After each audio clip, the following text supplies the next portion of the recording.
Long balls here for Wednesday, April 16th. I'm Robert. He's Jason. We'll start it off. New memberships are getting rolling here on Morning Kicker on Mike Thomas. Thank you, sir. Ardent supporter and now a member of Morning Kick Around. Midweek action continues to excite us here on Morning Kick Around. Open Cup round 3. We're halfway through. There was a slate of games Tuesday night, and then we look forward with excitement for Wednesday.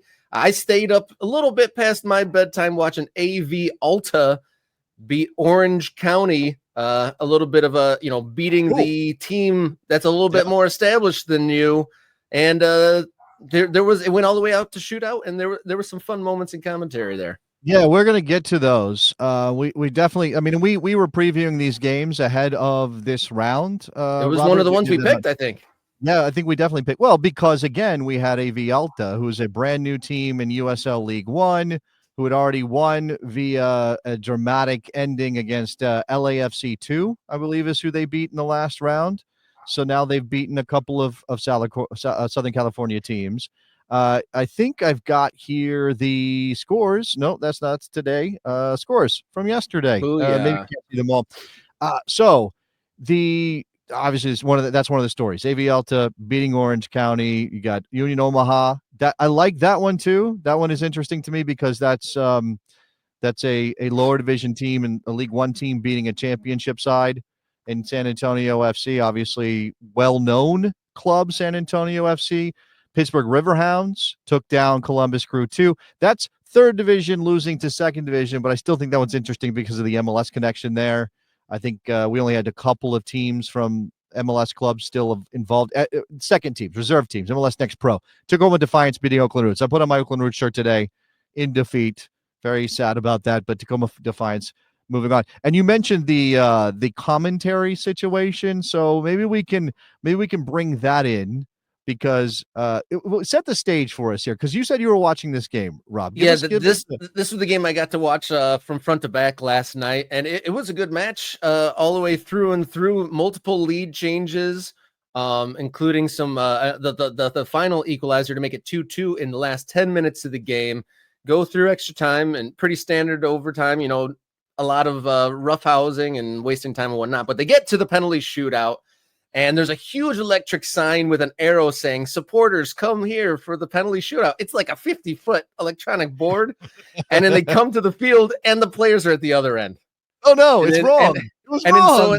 So in the 1 minute that the players are getting ready, setting up for the penalty shootout, about, I'd say like 1,000 or 2 fans had to run all the way across the length of the stadium to attend the penalty shootout in the correct end. Yeah, we actually have video of this from it's not going up for me. I'm not sure. Okay, I gotta take something off the screen. There we go. I'll add this up here. Okay, this is apparently first of all, shout out to Douglas Reyes Cerrone, I believe is his name, on Blue Sky, who clipped this. I grabbed it from his Blue Sky account. This is obviously via Paramount Plus, Golazo, CBS Network. I want to properly credit them. Whoa. They went the wrong direction. So funny. They had a huge sign saying go the other way. They sent the fans to the standing supporters end, and the kicks are the other way. How does this keep happening? Gosh darn it. Well, the fans are rushing to get behind that goal now. It's about to be running of the wall part 2. Goodness. You can see people in the background. Look at the on the field. You have one job. Running. I don't know that that's allowed in most places. I mean, I know this is lower division soccer in America, but I feel like that's probably a security concern in most places. Really and that gentleman with the swimming cap who had like a pretty serious head injury was the one that actually ended up hitting the winning penalty at the end of the shootout. Wow, okay. So we had a zombie situation. Yeah, they had to keep his brains in his head, but he did well to finish it off. And I'm leaving this up just because there's one more shot. There it is. So there go the fans, single file, trying to get back the other way after they've been alerted to go to that end. Yeah, that board right there, that huge electric board that was just there, was a huge arrow to telling them to go there. Smith. That's so very funny. So very funny that they got all that wrong. So that And the was field scene. access issues, just like last round with the Chattanooga flag planters, just like walking onto the field. You got a whole mob of fans running from one end of the field to the other. But AV Alta, I mean, amongst a couple teams with just amazing starts to life, the Open Cup just like putting fuel on the fire for that. I mean, there are so many people that'll never forget that game. Plus, Yeah. back, I mean, they won the round 2 in dramatic fashion at home. Round 3 at home. I think the commentaries say they've started their existence as a club with 4 home wins as a club. So what a start for them. Not as fortunate though for Portland Hearts of was it Hearts of Pine, Portland Hearts of Pine. It's sort of okay. I was actually trying to tell somebody about this yesterday on the radio. I was working with Gary O'Reilly, former English player, and I mentioned the Open Cup to get it in because it was obviously a very heavy Champions League day over there on the radio where we were focused on what's going on in Europe. And I mentioned the Open Cup because I'm an American soccer guy, and I was telling Gary about this, and he of course went into the English romantic. This is like the FA Cup, but at one point I said Portland Heart of Pines. No, Portland Hearts of Pine. It's like passers-by. You have to say the plural one first, and then it's the singular one second, and then it throws you off. So Portland Hearts of Pine. I love it. I think it's a great name. New member alert. Angus, thank you so much. Joining the morning kick around membership. The MK Ultras are adding up here. Thank you so much, Angus. But yeah, Portland, great start to life as a club for them as well. Didn't quite get the third round win over Rhode Island. Rhode Island, they're a very young team, but very successful going to USL final last year. Biggest lopsided result, obviously, that Charleston Battery over South Georgia Tormenta. And then also at the very top behind the logo, Columbus 2 got knocked out. So there's no 2 teams remaining, but Tacoma Defiance. I mentioned this earlier when we were going through these scores. Tacoma Defiance is the Seattle Sounders too. Fair enough. They have their own branding and they play in Tacoma. So that is the only one, the MLS. Well, I guess that's the only MLS Next Pro team out of this batch of games, which was obviously yesterday's games. We also have today's games to take a look at here. And some hot games today. Big, nice looking slate. Wednesdays, the last 3 Wednesdays in American soccer have been fire. I mean, yeah, and you know, there were some moments in the early games last night where it's like, oh, this isn't as entertaining as last week or last round rather. But I do think it picked up with the AV Alta penalty kick shootout victory. Had a couple of red cards in that Portland Hearts of Pine versus Rhode Island game. And then tonight has a chance to deliver. Let's look. I know you're headed out to Detroit City and Westchester, so you're going to see that one.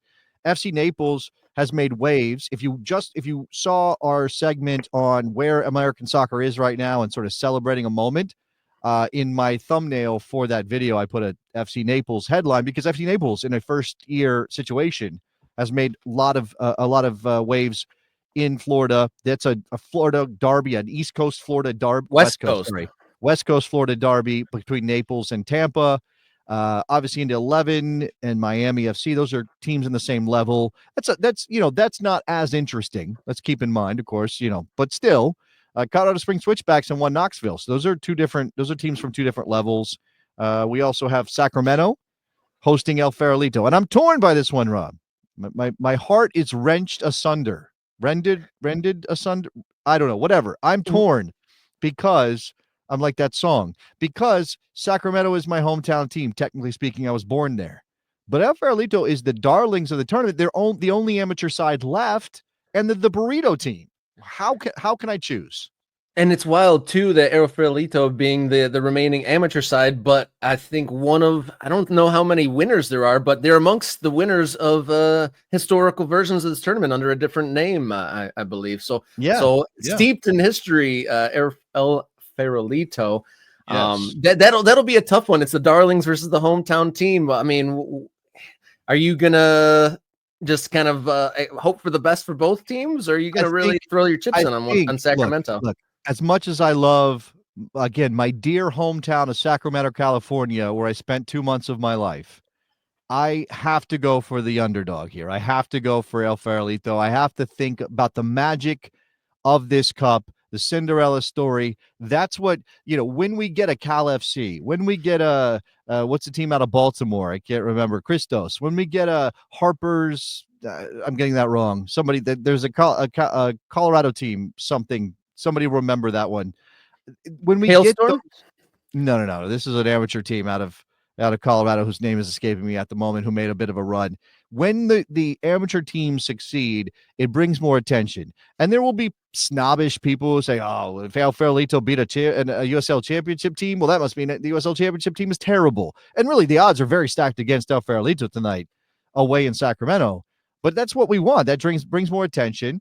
Of course, these games now being on Paramount Plus or whatever platform they're on, with CBS getting involved, means we could see that sort of upset. And wouldn't that be incredible?